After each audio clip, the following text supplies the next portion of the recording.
Assalamualaikum, salam sejahtera.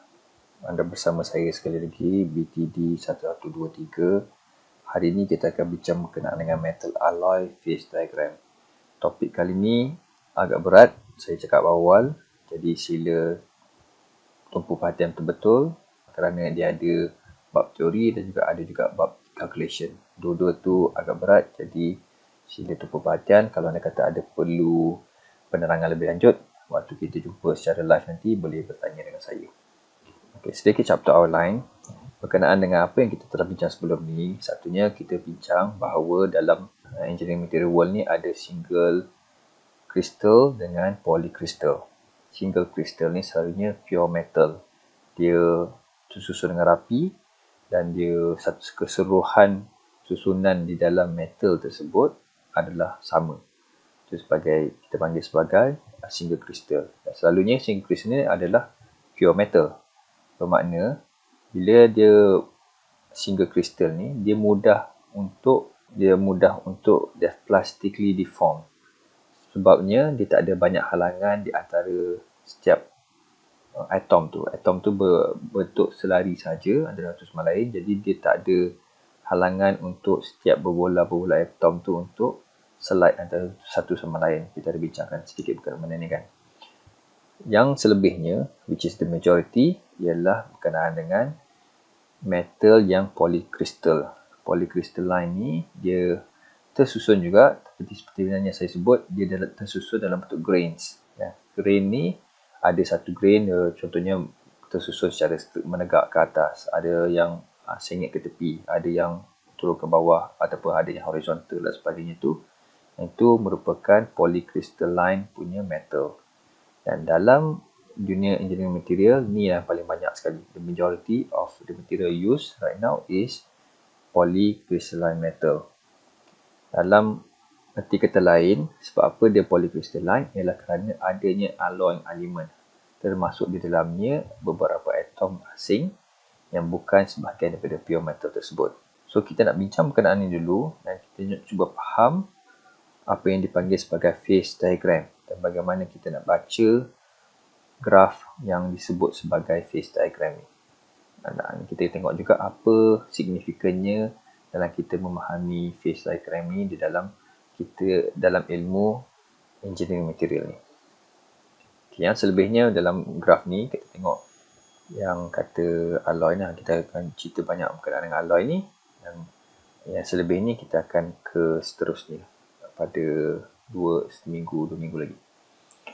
Okey, balik pada persoalan. Apakah itu alloy? Alloy ni composed of 2 or more chemical elements. Aluminium contohnya tadi, dia ada tambah magnesium. Ataupun kadang-kadang dia ada aluminium tambah magnesium tambah copper. At least one of it is metal. Contains 2 basic forms. Bila kita ada alloy ni, selalunya dia ada 2 basic form. Satu dipanggil sebagai solid solution, satu lagi dipanggil sebagai intermetallic compound. Kita akan bincang dua ni dalam slide-slide yang seterusnya. Basically kita pergi dulu istilah solution. Apa maksud solution tu? Okay, apabila ada dua benda, macam kita sebut tadi, composed of 2 chemical elements kan. Apabila ada satu major solvent kita panggil kan. Ada solvent, kita campur dengan solute, iaitu minor component dalam tu, dia akan jadi satu solution. Dan ni bila dalam keadaan dia solid, kita panggil dia sebagai solid solution. Sebagai contoh kat sini, kita nak copper sebagai dia punya main dia, solvent kita panggil, kita campur dengan zinc, solute, kita campur, kita cairkan dia, dan sebabkan kita mencairkan dia, powder copper dengan zinc tu dia tercampur lah, dan bila dah cair tu, dan bila dibekukan balik, dia akan menjadi solid solution sebagai brass. Kita mungkin pernah dengar lah brass kan. So brass ni adalah campuran copper dan zinc. Ni sebenarnya ilmu ni adalah ilmu lama kan. Orang zaman dulu pun fikir macam mana kita nak perbaiki pure metal ni. Pure metal ni ada certain keadaan dia bagus, tetapi kebanyakannya situasi dia lemah lah. Dia ductile and weak. Okay, jadi macam mana nak perkuatkan satu-satu elemen tu, satu-satu metal tu adalah dengan cara alloying, dengan cara kita tambah benda asing, elemen-elemen asing di dalam dia. Crystal structure maintained during alloying is called solid solution. Macam saya sebut tadi, sebelum tu kita cairkan, bila dia dah dibekukan, maka sekarang ni dipanggil sebagai solid solution. Sebab apa panggil solution? Sebab dia adalah campuran antara solvent dan solute. Ada dua jenis, satu dipanggil sebagai substitutional solid solution whereby size similar to solvent. So, kita kena ingat setiap elemen tu dia ada size atom berbeza-beza. Dalam case substitutional solid solution, solvent ni punya size dengan solute punya size dia kurang sama. Jadi senanglah solute ni beratur bila dia membeku tu kan. Bila kita dah jadikan dia liquid, nak jadikan dia pada solid phase, dia beratur tu boleh ikut sama dengan crystal formation solvent tu tadi. Ada lagi satu dipanggil interstitial solid solution, di mana smaller than solvent atom. Kadang tu smaller ataupun bigger than solvent atom. Bermakna walaupun solvent ni dah ada saiz tertentu, dia punya solid yang kita tambah tu saiz sama ada kecil ataupun besar. Bila dia terlalu kecil ataupun terlalu besar saiz dia tak boleh nak ikut sama barisan dengan crystal solvent tadi, tapi dia termasuk tengah-tengah. Dia tersekat di tengah-tengah di antara susunan-susunan solvent tadi. Itu menyebabkan dipanggil sebagai interstitial solid solution. Intermetallic compound kita bincang tadi, solid solution settle.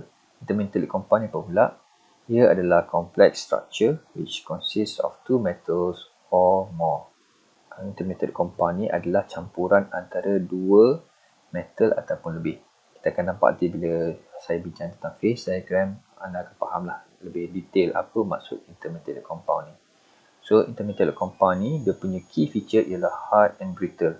Dia memang keras dan dia rapuh. So, tak bagus sebenarnya adanya intermetallic compound ni sebab walaupun dia keras tetapi dia brittle. Brittle tu dia rapuh menyebabkan mungkin tak elok lah untuk diguna pakai. Cuma kelebihan lain dia ialah high melting temperature, good oxidation resistance and low density. So, contohnya bila titanium dicampurkan dengan aluminium, maka dia ada terhasilnya intermetallic compound sebagai titanium 3 aluminium. Kalau nikel campur dengan aluminium, mungkin ada terhasilnya nikel 3 aluminium. Ferrum dengan aluminium, mungkin dia jadi ferrum 3 aluminium. Ada banyak jenis lah, bukannya tak semestinya 3 kan. Mungkin jadi contohnya aluminium 2 magnesium 3, contohnya macam itulah. Okey, sekarang kalau masuk kepada two phase system. Ini pun sangat penting untuk kalian faham untuk memahami teori ini dan kita masuk ke phase diagram nanti. Kita dah sebut sebelum ni, alloy consists of two or more solid phase. Kan, bila kita cerita tentang metal alloy ni, kita tak ceritalah waktu dia tengah cair. Kita cerita dia dalam keadaan perpecahan solid. So, kita panggil itu sebagai solid phase lah. Bila berada dalam solid phase, bila kata alloy ni, selalunya dia mempunyai two phase ataupun lebih. So, apa maksud two phase? Adalah two solid phase system. Itu dipanggil sebagai two phase system. Bila berada dalam two phase system, dia juga bermaksud homogeneous portion which each has its own characteristics. Contoh secara besar lah, selain daripada alloy sistem kita, contohnya antara sand dengan water kan. So, kita campur antara sand dengan water, sebenarnya tak bercampur sangat lah kan. Akhirnya sand akan berada pada phase dia sendiri, water pula akan ada pada phase sendiri. Ini bukan solid phase lah, ini just kita nak istilahkan sebagai two phase system. So, kita dah campurkan dua-dua tu, end up sand akan ada sifat tersendiri, water ada sifat sendiri kan. Ataupun ais dengan air. So, ais dalam keadaan solid, water dalam keadaan liquid campurkan dipanggil sebagai two phase system juga. Tetapi kita tahu ais tu dia punya sifat dia lain lah. Water sifat dia lain, density pun berbeza walaupun daripada asal yang sama kan. So, back to apa maksud sebagai two phase system dalam metallic alloy ni, kita selalu cerita tentang solid phase lah. So, contoh dua gambar ni untuk saya mudahkan anda faham. First gambar ialah tentang, cuba ingat balik, ni dipanggil sebagai grain, yang line ni luar lakaran ni adalah dia punya grain boundary. Okay, selalunya kita location macam ni je lah. Dan kita cuba ingat balik. Kalau anda kata ada kita tengok betul-betul, kita zoom in lebih dalam. Ini agak besar lah dia punya ni optical microscope, kadang-kadang boleh nampak dah ni. Kalau kita zoom lebih dalam, kita akan dapati contohnya crystal structure dia ni tersusun macam ni. Betul straight ke sini. Ni pula tersusun vertically macam ni. Ini sebagai contoh sahajalah. Ataupun macam ni. Itu sebab dia ada grain yang berbeza-beza ni kan. Kalau anda kata dia tersusun sama arah, then should be dalam one same grain je lah. Okay, dalam konteks ni pula, bukan sahaja ada yang kristal macam ni, tapi ada pula dot-dot. Dot-dot ni bila kita tengok, rupanya dia adalah phase yang berbeza. Itu sebab dipanggil sebagai two phase. Jadi ni, yang warna putih, bahagian warna putih ni, dia punya karakter dia berbeza. Yang titik bintik-bintik ni, bila kita kaji kan, kalau kita boleh ambil satu yang dia kaji lebih dalam, dia punya karakter yang titik bintik-bintik ni pun berbeza juga. Itu sebabnya dipanggil sebagai two phase. Kita tak boleh samakan dua. Cuma dia dalam keadaan homogeneous portion. So kita anggap dia yang ni, grain ni dengan grain ni, dia punya taburan kan, yang titik bintik-bintik ni dengan yang warna putih keseluruhan ni adalah sama. Okay. Contoh lain pula, ini dipanggil sebagai two phase system juga. Ini two phase system, ini pun juga two phase system. Sama juga dia ada grain boundary, tetapi dia ada two sets of grains. Kan? Dua jenis. Satu yang putih ni, satu lagi warna kelabu ni. Kenapa ada two set? Sebab kalau anda kata kita kaji dia punya karakter kat sini ni, dia punya hardness, dia punya susunan kristal dan sebagainya itu, dia berbeza dengan yang ni.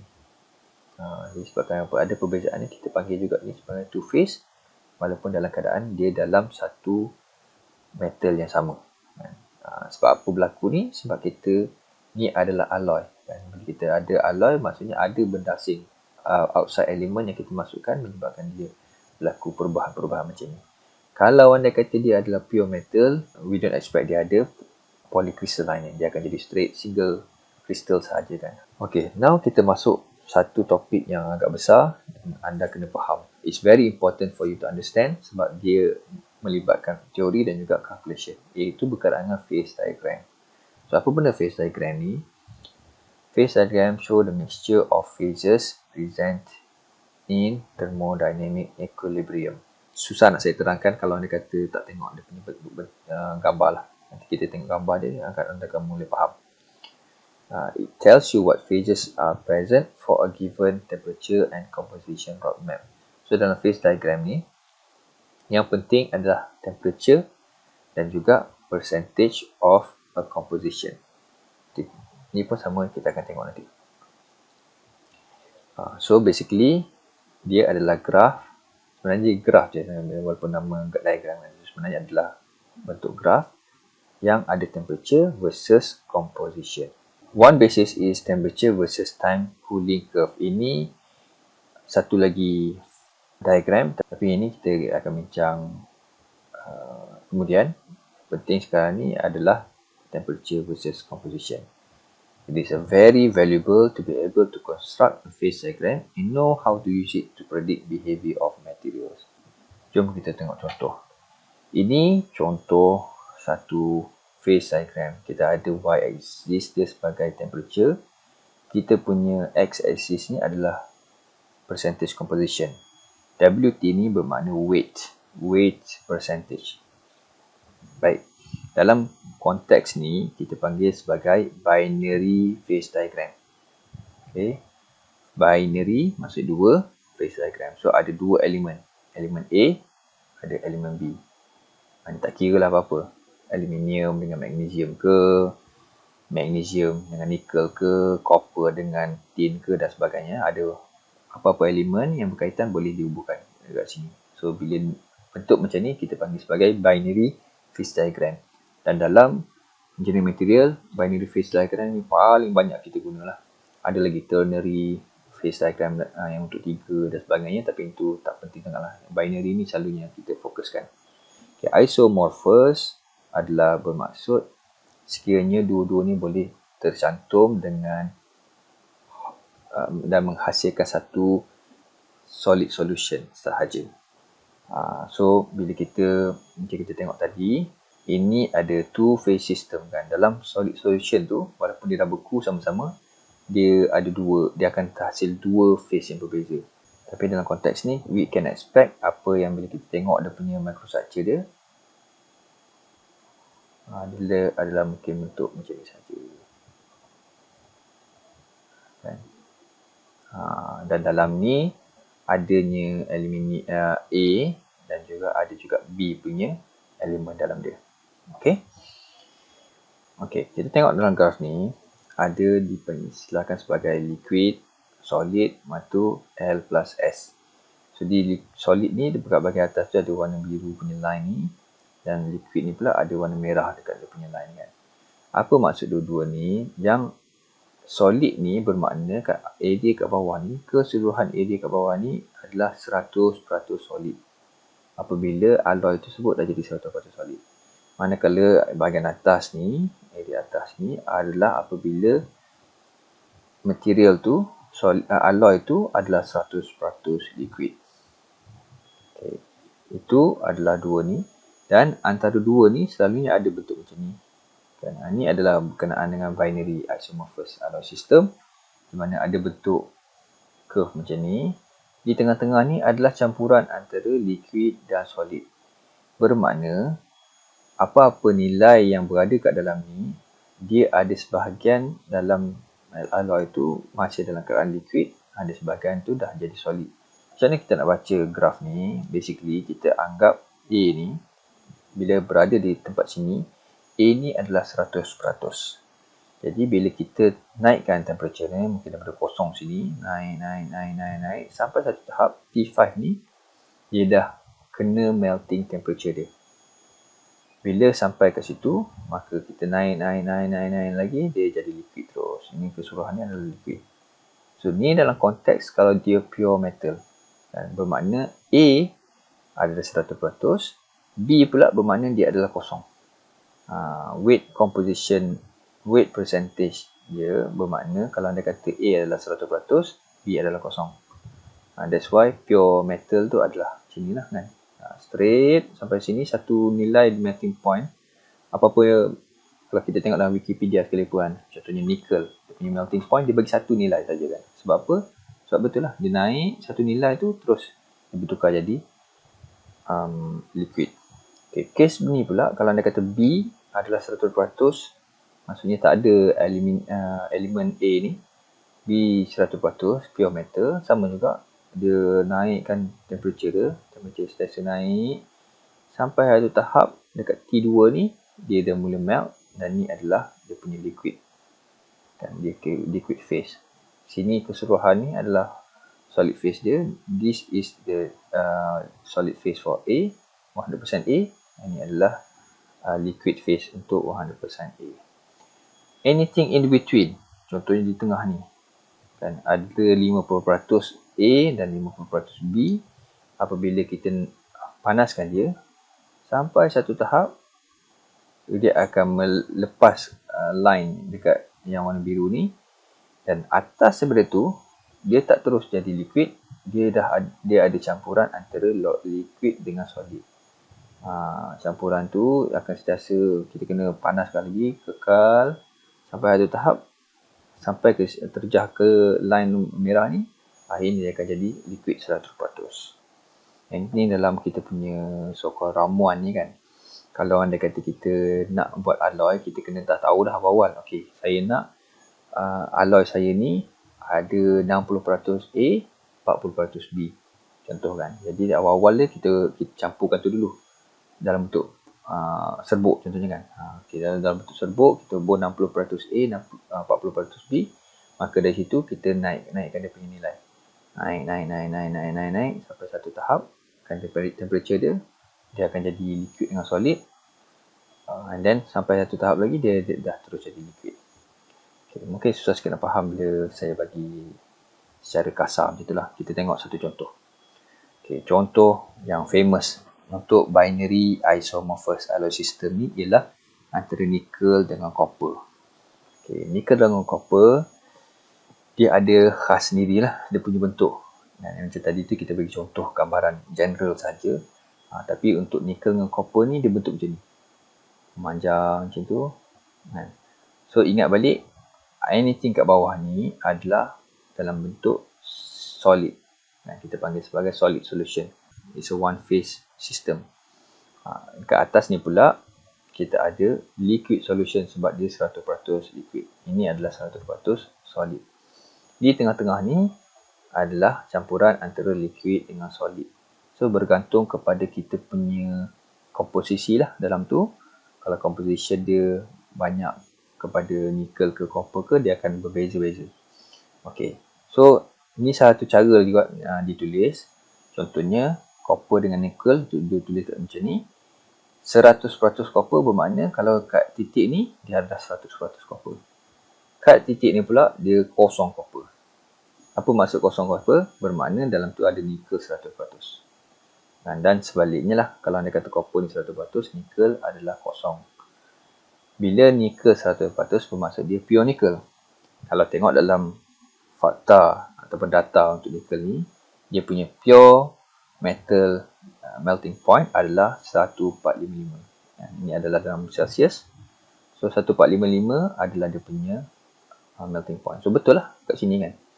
Copper pula lebih kurang, saya tak ingat apa-apa lah nilai ni kat sini kan. Tapi lebih kurang 1000 lebih kan. 1100 mungkin.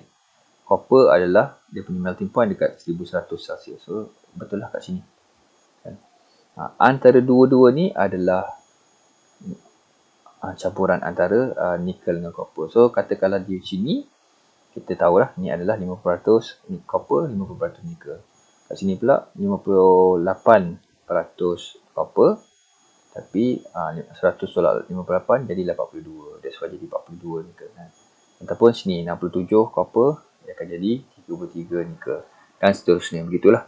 Jadi bila kita dah set ni kan, kita dalam ni adalah percentage by weight. So katakanlah saya nak buat 100 gram kita punya alloy ni kan. So kita ambil serbuk copper, kita ambil juga serbuk nikel, kita nak buat 100 gram kan. So bergantung kepada kita punya ratio ni lah. Okay, saya nak ubur, kalau katakanlah nak dalam 67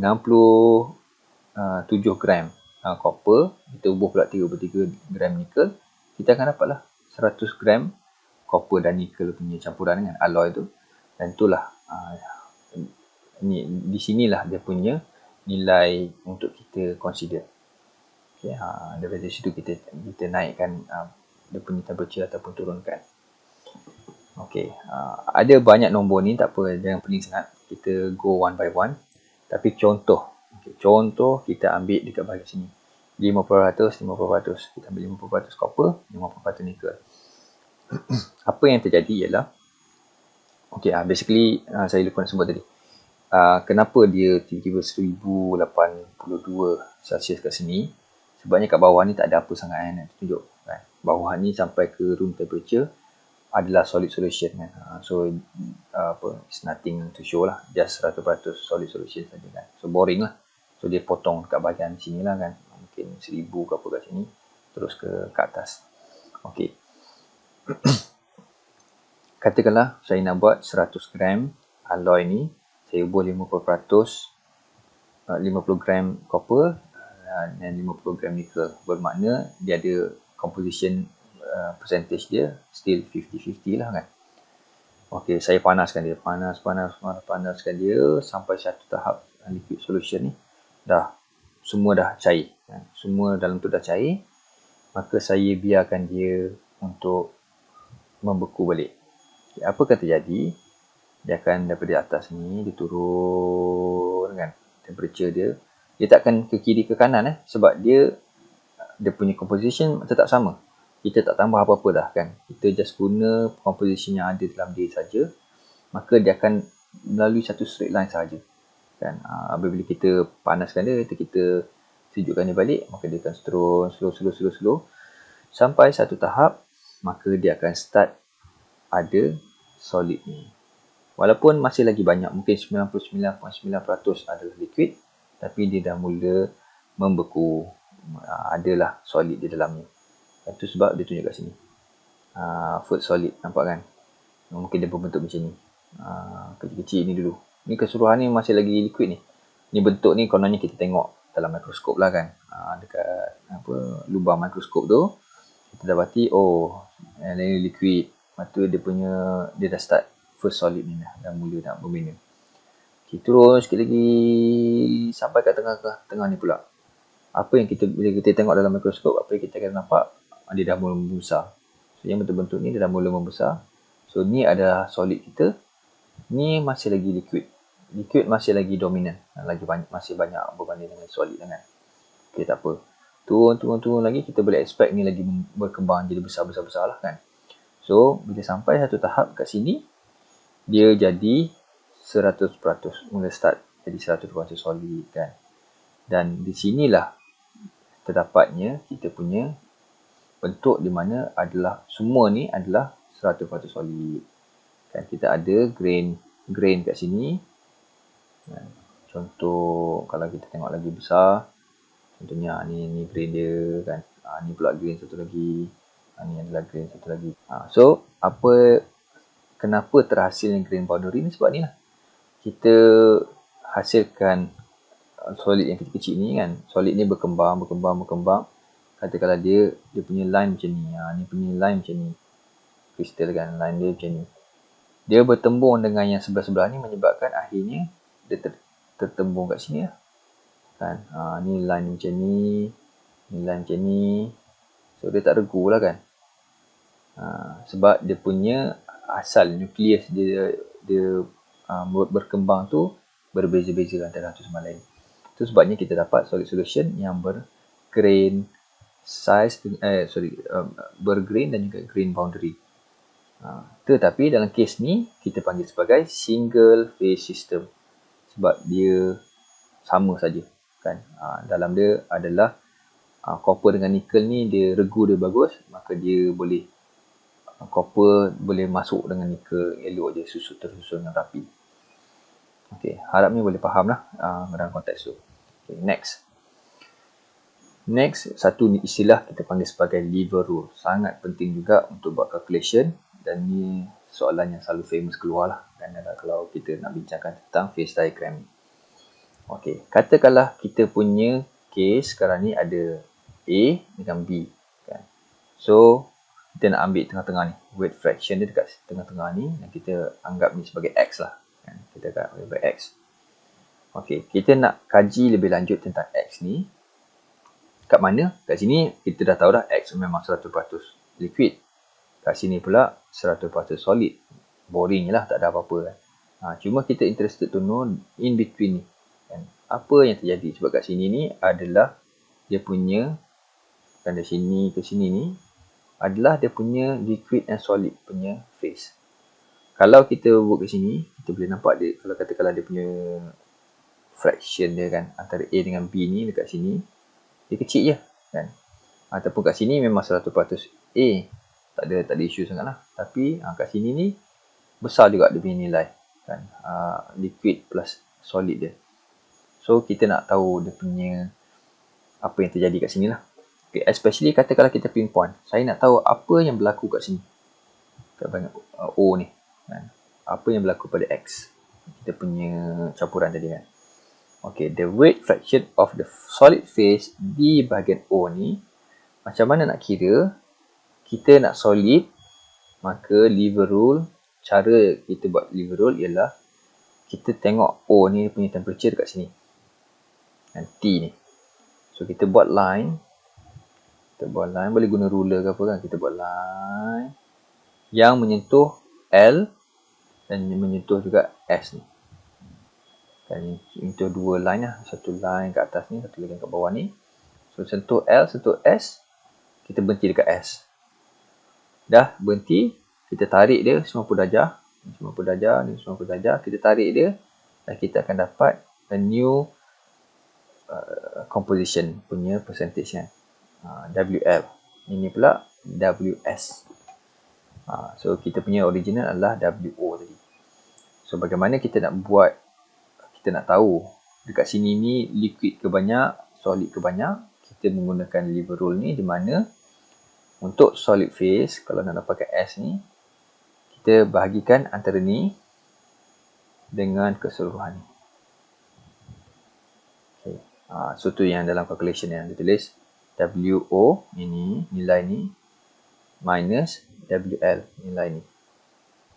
Bahagi, so kita, WO bagi minus WL, kita akan dapat nilai ni lah kan.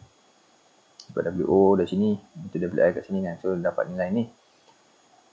Bahagi pula dengan WS minus WL. WS kat sini, WL kat sini kan. So daripada sini kita kira WS tolak dengan WL ni, bermakna nilai dia adalah nilai ni kan. So kalau confuse kat sini, boleh tengok terus kat sini. Kalau anda kata kita nak tahu solid dia berapa fraction, ambil yang nilai ni dan antara dua ni, bahagi dengan yang nilai ni. Untuk liquid phase pula terbalik. So kita nak liquid phase, dia punya lever rule ialah caranya macam mana kira nilai ni bahagikan dengan nilai keseluruhan ni. Itu sebabnya dapat WS tolak WO. So kan WS habis sini ke WS tolak dengan sini ke WO, bermakna kita akan dapat nilai ni lah kan. Bahagi dengan WS tolak WL. So WS dengan WL kita tolak, kita akan dapat nilai ni, panjang ni kan. Samalah dua-dua ni. Bermakna tak ada beza sangat, cuma yang berbeza kan antara ni dengan ni lah.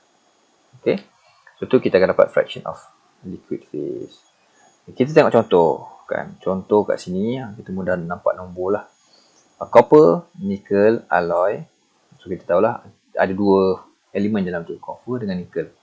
Contains 47 weight percentage copper and 53 weight percentage nickel and is at 1300 Celsius. Okay. So kita buat dulu. Kita tengok sini, copper 100% dekat sini, nickel 100% dekat sini.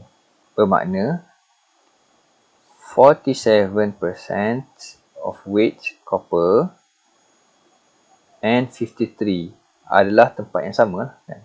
47 plus 53 dapat 100%. So 53% of nickel kat mana? Kat sini. Sini adalah 100% nickel. So makin ke sini adalah kosong kan. Jadi tengah-tengah ni adalah 50%. So lebihkan ke 50%. So kita akan dapat nilai 53 kat sini. So 53 nickel bermakna juga dia adalah 47% copper. Okay, so ni adalah kita punya composition. Kita tariklah ke atas. Tarik ke atas. Lepas tu dia kata is at kan. Dalam keadaan dia di suhu 1300. So kita ambil 1300, kita buat line. Dan kita akan bertemu kat sini. Ini adalah titik utama kita. So sekarang ni kita nak bincang seterusnya. What is the weight percent of copper in the liquid and solid phase at this temperature? So kita nak tahu percentage copper in the liquid and solid phase at this temperature. Lagi satu pula, what weight percent of this alloy is liquid and what weight percent of it is solid. Itu pun kita nak tahu. So dalam case nickel dan copper ni, dia punya solid solution selalunya kita panggil alpha saja. Kadang-kadang tu kalau lebih daripada satu, kita akan panggil alpha, beta, gamma. Kita akan nampak nantilah. Tapi untuk case ni kita panggil sebagai isomorphous tadi kan. Binary isomorphous phase system. So kita menggunakan alpha saja. Bila alpha ni maksud dia adalah dalam keadaan solid, bila naik sampai sini, alpha tu dah bertukar menjadi liquid. Naik lagi, so 100% liquid. So liquid ni kita tak bagi nama lah. Kan? Hanya solid saja kita bagi nama alpha, beta, gamma dan sebagainya. Okay, dalam konteks ini kita maksudnya dia nak tahu what percentage of alloy is liquid and what percentage is solid. Solid ni maksudnya alpha lah. kita nak tahu dalam keadaan kat sini ni, 1300 ni, berapa peratus alpha, berapa peratus liquid. So ada dua lah soalan kat situ kan. Percentage of copper dan juga percentage of liquid and solid. Okay. Ini adalah cara pengiraan dia. First, ialah the intersection of 1300 tie line with the liquidus gives 55% copper in the liquid phase and 42% of copper in the solid phase. Apa maksud dekat situ? Kalau anda kata kita ambil kat sini, kita tarik, kita ada letak tie line ni kan, kita tarik sampai ke dua-dua ni. Ni dia panggil sebagai solidus line. Yang untuk solid tadi. Yang belah sini ni kita panggil liquidus line. So liquidus line kat sini dengan solidus line kat sini adalah menceritakan tentang sama ada the copper phase dia berapa peratus ataupun nickel phase dia berapa peratus waktu tu. Okay. Untuk case dalam kat sini. So in the case of copper, weight percentage dia jadi sini adalah dia adalah 58% nickel kan. Kalau anda kata kita tarik ke bawah ni, this is 58% of nickel. Kita tak nak tahu nickel. Ni adalah 58% of nickel solid kan. Kita tak nak tahu nickel, kita nak tahu copper. So copper berapa kat sini? Basically tolak je lah kan. 100 tolak dengan 58, kita akan dapat sebagai 42. So 42 adalah kita punya copper kat sini. 42% copper. Okay, untuk yang sebelah ni pula buat benda yang sama. This one kita tahu dia adalah liquid. So liquid, nah untuk copper tu kita turun ke bawah ni, kita akan dapati kat sini adalah 45% nickel. Bermakna copper adalah 55. 100 tolak dengan 45. The weight dia jadi copper. So tu sebab kita dapat kan, liquid phase adalah 55, solid phase adalah 42. Itu adalah soalan pertama. Yang soalan kedua, okey, dalam figure tu kita dapati, boleh tengok rujuk balik kat sini. Dekat nickel kita ada WO dia adalah 53% nickel. WL dia adalah 45% weight percentage nickel. Dekat WS pula 58% weight percentage of nickel. Kita akan guna ni 58, 53 dengan 45. So untuk weight fraction of liquid phase, which is XL ni, cara kira dia menggunakan lever rule tadi. Kalau ingat kan, bentuk dia begini, kita buat line. So kalau liquid, sebab ni adalah liquid, ni adalah solid kita, alpha tadi. Untuk liquid phase kita kena ambil yang ni, bahagi yang ni kan. So yang ni adalah WS, WO, WL. So in this case WS kita 58, tolak dengan 53 dekat sini, bahagi dengan keseluruhan. So WS masih lagi 58, tolak dengan 45, which is WL. Kita akan dapat nilai dia adalah 0.38, iaitu 38% lah. Untuk solid phase pula, which is XS, terbalik kan. Saya sebut, sekarang ni kita kena ambil yang bahagian sini, bahagikan dengan keseluruhan ni. So itu adalah, ini adalah WO, ini adalah WL. That's why WO tolak dengan WL, bahagikan dengan keseluruhan ni. WS tolak dengan WL. So WS tolak WL, 53 minus 45 divided by 58 minus 45. Dan kita akan dapat 62%. So sekarang kita tahu dia punya solid phase ketika berada di tengah ni kan, 1300. Dekat bahagian 1300, solid phase dia makin banyak, sebenarnya lagi banyak berbanding dengan dia punya liquid phase ketika itu. Kalau dia makin naik ni, of course liquid phase dia akan makin banyak lah, sebab dia makin menghampiri ke L ni kan, menghampiri ke liquid. Tapi di sini, di area ni, dia masih lagi kekal dia punya solid phase lagi banyak. So agak logik lah. Bau daripada solid ni 100%, tiba-tiba dia dah mencairkan. Tapi dia jauh lagi perjalanan dia ke sini. Bermakna kat sini ni mungkin kita secara logik kita boleh nampak lah. Liquid phase dia patutnya lagi banyak lagi. Itu satu cara lah untuk kita tengok logik kita soal jawapan kita. Itu yang apa kita dapat. 62% berbanding dengan 38%. Okey, dalam phase diagram saya dah sentuh sikit. Kita akan tengok lagi banyak. Ini sebagai gambaran kasar. Kita akan tengok lagi contoh-contoh lain. Yang tadi kita tunjuk isomorphous punya phase diagram, which is quite simple. Tapi anda akan nampak nanti makin lama makin kompleks dia punya phase diagram. So ni satu contoh phase diagram yang agak kompleks. So apa ada kat sini sekarang ni? Okay, ingat tak saya sebut tadi dia ada alpha, beta, gamma dan sebagainya itu. Itu bermakna dia adalah dalam keadaan solid. Okay. Sebabnya alpha ni bermakna dia keseluruhan metal tu, keseluruhan alloy tu berada dalam keadaan alpha phase. Di tengah-tengah ni pula dia ada alpha plus beta. Kenapa alpha plus beta? Sebab di bahagian sini pula kita akan dapati dia adalah 100% beta. So dekat tengah-tengah ni adalah campuran antara alpha dengan beta. Okay, bila atas daripada tu kita ada pula alpha plus liquid. Dan atas ni pula ada beta plus liquid. Dan atas ni adalah 100% liquid. Okay. Dalam arti kata lain, ini adalah 100% liquid. Beta dengan beta plus alpha dengan alpha ni, keseluruhan ni adalah solid. Cuma dia punya, sama ada dalam tu ada two phase ataupun one phase, itu yang membezakan. So di sini adalah one phase saja. Dan one solid phase ni adalah two phase system. Dia ada alpha plus beta. Dua-dua still solid lagi. Dalam ni lines yang saya nak tunjukkan ada 3 kat sini dan kita boleh tengok lain lah. Okay, so first, jadi untuk lines ni antara solid dan solid plus liquid kita panggil sebagai solidus. So ni adalah solidus.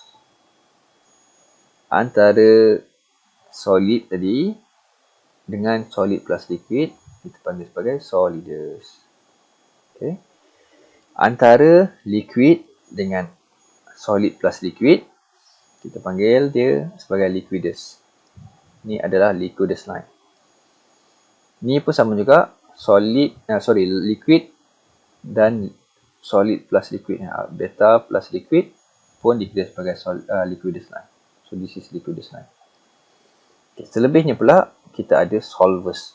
Solvus ni antara solid dengan solid lain, tetapi dia punya fasa phase dia berbeza. So this is single phase, this is two phase. Jadi ni kita panggil sebagai solvus. Ni pula sama juga antara solid satu dengan solid kedua, kita panggil juga sebagai solvus. Dan antara ni dan juga solid plus liquid line ni kita panggil sebagai eutectic.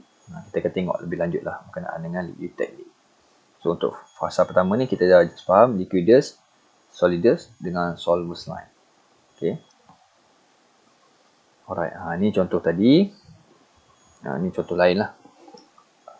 Liquid, kita ada alpha plus liquid, beta plus liquid dengan alpha plus beta. A dengan B ni. Okay, this is liquidus. This is also liquidus. Sekarang ni A plus L, B plus L. Ni adalah A plus B. So, ni dikira sebagai eutectic line. Okay, kita nak tengok macam mana kita nak faham contoh phase diagram macam ni. Okay, so kita nak tahu what phases are present. Point Z, especially lah untuk kita bincangkan tentang composition kat sini. Bermakna A 100%, kat sini dah A makin berkurang, mungkin dah jadi sampai sini A kosong kan. Jadi ni adalah mungkin A kurang berapa? 30% mungkin, 30%, B adalah 70%. Okay, so dalam case ni, vertical line ni, apa yang kita boleh ceritakan tentang bahagian Z ni? Itu yang kita nak bincangkan. Okay. So what are the proportions of the phases present? To determine the proportions of B plus L. Sebab kat dalam ni, dia dah tak cerita dah A plus L. Kita sebagai B plus L kan. Kat sini. So, kita nak tahu macam mana kita nak kira dia. Draw a line through Z. Kita ada Z ni. Kita buat line vertical macam ni.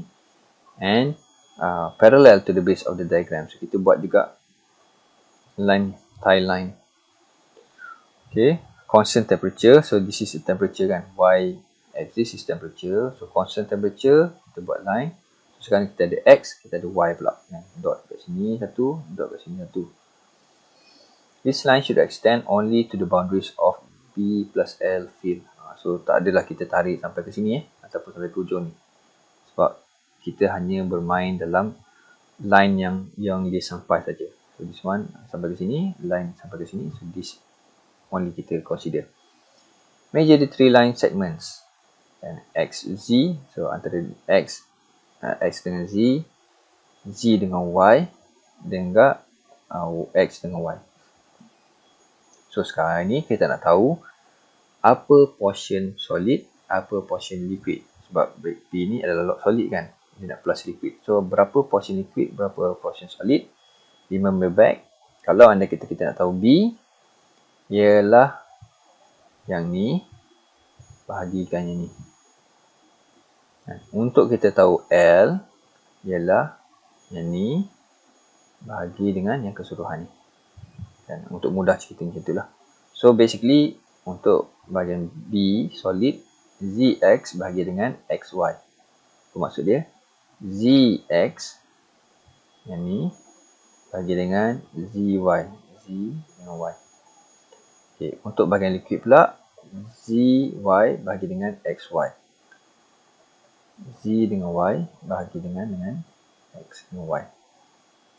Bila dalam kes ni kita buat calculation, kita akan dapati untuk kes contoh ni B ataupun dia punya liquid solid phase dia adalah 3.8%, manakala liquid dia adalah 62%. So dalam konteks ni roughly speaking dia berkurang hampir nak tengah-tengah lah, tapi masih lagi jauh perjalanan nak turun ni kan, jadi liquid masih lagi dominan dan dekat sini berbanding dengan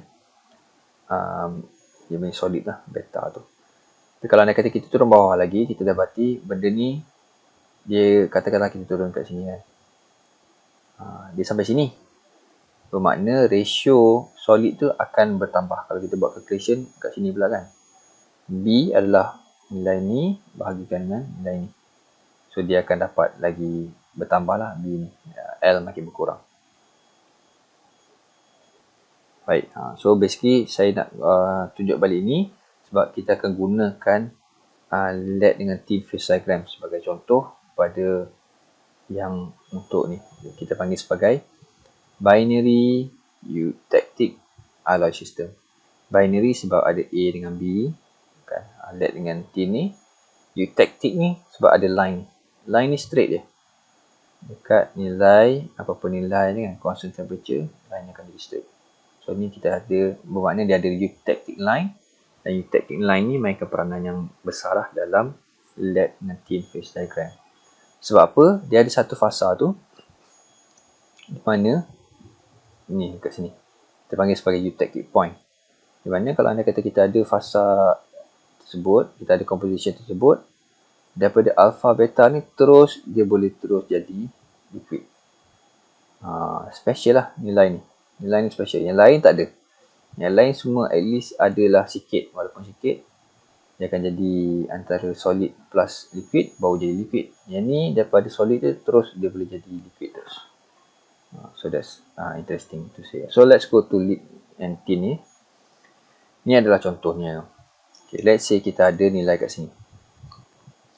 Okay, lead BB dengan tin SN. Okay, untuk case phase diagram ni ditulis kat sini, composition adalah weight percentage of SN. Meaning SN kat sini kosong, sampai ke sini adalah SN 100%. So dia nak kita ambil dekat contoh bahagian sini, di mana SN adalah 40% dan ia juga bermakna LED kita adalah 60%. Okay, so kita buat vertical line.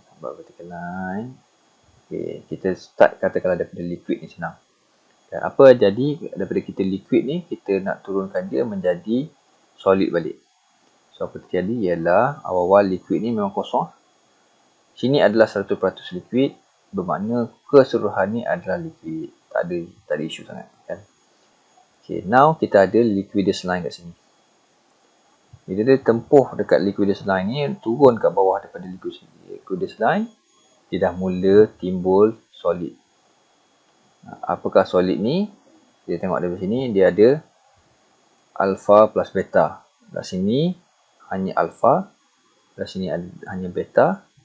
Sini beta plus liquid, sini adalah alpha plus liquid. Bermakna ni adalah region alpha plus liquid kan. So bermakna ni adalah alpha plus liquid. Liquid kat luar ni okey, yang dalam ni adalah alpha.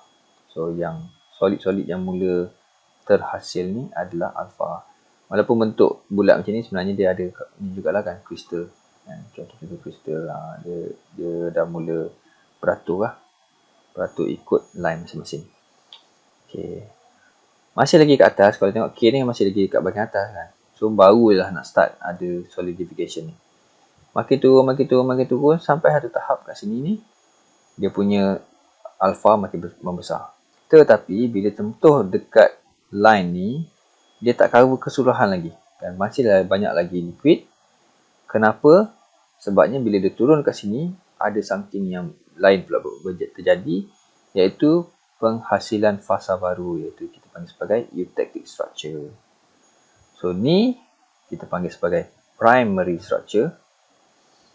Bila sampai sentuh ke eutectic line ni, apa yang terjadi ialah dia akan terhasil lagi satu fasa, iaitu eutectic structure. So boleh nampak ni ada satu fasa, satu phase, solid phase. Ini satu solid phase. Di tengah celah ni pula ada pula yang warna putih ni. Ni pun another solid phase. Kenapa jadi macam ni? Kita akan tengok lebih lanjut nantilah. Tapi dalam kes ni kita ada 3 phase lah. 3 solid phase system. Kan? Satu ialah primary. Satu lagi kita panggil sebagai eutectic. Satu lagi kita panggil sebagai beta. Itu sebabnya ada benda ni. Dia ada tulis sebagai alpha. So alpha yang tengah ni lah. Kan kat sini kan A dengan alpha. Yang selebih ni adalah alpha plus beta. Campuran dua ni. So ni tambahan gambaran antara lead dengan tin tadi. Saya sebutkan ada satu bahagian tu dekat sini. 61.9. Dia adalah eutectic point, di mana kalau anda kata daripada liquid ni, dia boleh terus jadi alpha plus beta. Bentuk dia macam ni. So dia tak ada ni primary alpha ni. Ataupun kita panggil juga sebagai pro-eutectic alpha. Dia terus jadi bentuk line-line macam ni. So this is eutectic point special dia. Kalau anda kata dia lalu alpha plus liquid ataupun beta plus liquid, maka dia akan jadi bentuk macam ni lah. Okay, so daripada awal ni liquid sampai ke turun bawah ni dah mula keluar eutectic alpha ni. Sampai makin bawah dia makin besar pro-eutectic ni. Ataupun primary tadi. Sampai ke bawah ni dia dah mula hasilkan eutectic alpha dengan eutectic beta. Dekat luar ni adalah, yang tengah-tengah ni adalah kita punya primary tadi. Kan, iaitu pro-eutectic alpha. So, kalau anda kata kita dekat bahagian eutectic balik ni, kita tengok bila daripada liquid dia akan terus tukar jadi alpha dengan beta ni kan. Persoalan sekarang ni, alpha ni berapa peratus adalah tin dan lead, yang beta ni berapa peratus tin dengan lead. Tak disebut kan. Yang disebut ialah dia akan tercantum menjadi alpha dan beta. Bentuk macam ni, alpha beta. Actually macam ni lah kan. Ada alpha beta, alpha beta, alpha beta. Tetapi berapa peratus tak disebutkan. So macam mana nak tahu? 61.9% ni adalah kita punya tin, nilai tin kan, kat sini. Bila bertukar jadi alpha dan beta, apa yang terjadi ialah kita tarik ni ke sini, nilai ni, tarik ni pula ke nilai ni. So first kali kita akan dapat nilai kita punya tin sebagai 19.2% untuk alpha. Kan, dia menghampiri ke alpha ni. Dan dia juga bermaksud dia adalah plumbum 80.8%. Ni kena jadi 100% lah ni kan. Alpha ni adalah campuran antara tin dengan lead. So kita kalau tin adalah 19.2, lead kena 80.8 lah. Settle satu. Next ialah kalau anda kata kita tarik ni sampai ke sini, kita akan dapati kita punya tin kat sini adalah 97.5, which is this one. Dan bakinya 2.5 adalah kita punya plumber. Walaupun kita tengok tadi bentuk dia ada line tadi kan, alpha beta alpha beta. Alpha ni tak bermakna dia tin, beta pula tak bermakna dia adalah plumber. Dia still campuran. So yang alpha ni majority dia adalah plumber, yang beta ni majority dia adalah kita punya tin. Dia bersilang, majority plumber, majority tin, majority plumber, majority tin, dan seterusnya. Tu yang menjadikan ni kita panggil sebagai intermetallic compound. Okay, ni contoh lain pula. Contoh yang agak lebih kompleks, di mana bukan saja ada alpha beta, ada pula gamma. So kita tengok ni adalah dalam keadaan solid solution, dan ni pun solid solution, ni pun solid solution, ni pun solid solution, solid solution, solid solution. Ni semua ni adalah solid. Start sampai ke sini baru dia jadi solid plus liquid, solid plus liquid. Kat sini adalah 100% liquid sahaja. So besarlah sebenarnya bahagian solid kan. Cuma berbeza-beza dia punya phase di dalamnya. Okay. A has a low temperature alpha phase. So kita akan dapati, sebab ni adalah peratus beta kan, bermakna beta sini kosong ataupun B sini kosong, sini adalah 50%, sini adalah 100% B.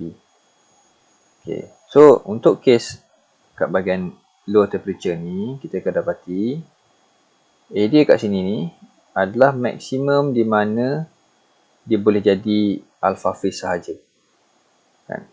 So sini adalah maksimum daripada A adalah 100%, dia sampai sini adalah A mungkin dalam 95%. Bermakna B dah menjadi 5%. That's why dalam ni B masih lagi dissolve. Dia masuk di dalam alpha ni dan dia tak jadi satu fasa yang berbeza. Dia masih lagi solid solution. Dia masih lagi dalam single phase. Yang ni dah mula two phase. Ni pun two phase, ni pun two phase. This is still single phase. Kan? Okay. A has a high temperature gamma phase. So, kita tengok high temperature bermakna kalau lagi tinggi ni, tengok ni. Kan dia bertukar. Ni macam iron kalau ingat kan. So dia boleh tukar daripada satu phase kepada phase yang berbeza. FCC kepada BCC kan. So in this case sama juga, gamma phase ni adalah fasa yang berbeza. Tapi kita boleh tengok dalam case ni kan, dia punya komposisi dia paling maksimum dia boleh dapatkan B sebanyak 40%. Ni adalah lebih kurang 40% B. Kan? B boleh capai sampai 40% di dalam A ni, dan dalam keadaan dia temperature yang tinggi ni masih boleh kekal dia sebagai single phase. Lebih daripada tu dia akan dapat two phase. Okay. Dan akhir sekali B can dissolve up to 10% A. The phase is labeled beta. So kita boleh tengok kat sini, kalau anda kata area sini kan, ni adalah alpha, so ni adalah A yang dapat 10%. So B adalah 100% kat sini. So ni adalah B 90%, A 10%. Dalam konteks ni bermakna paling maksimum dalam keadaan temperature tinggi ni, paling maksimum dia boleh kekalkan single phase ni ialah apabila A adalah 10%. Lebih A katakanlah 11%, 12% contohnya, dia dah mula jadi two phase berbanding dengan yang tadi hanya beta sahaja. Okay, so berhenti kat sini dulu. Boleh tengok dalam PDF tu ada dua soalan. Satu, try this one. Okay, saya boleh baca. Saya bagi juga gambaran. Dan yang lagi satu, consider an alloy containing bla bla bla ni. Cuba tengok. Dan kita cuba bincang pada hari. Kita akan bincang pada esok hari. Terima kasih.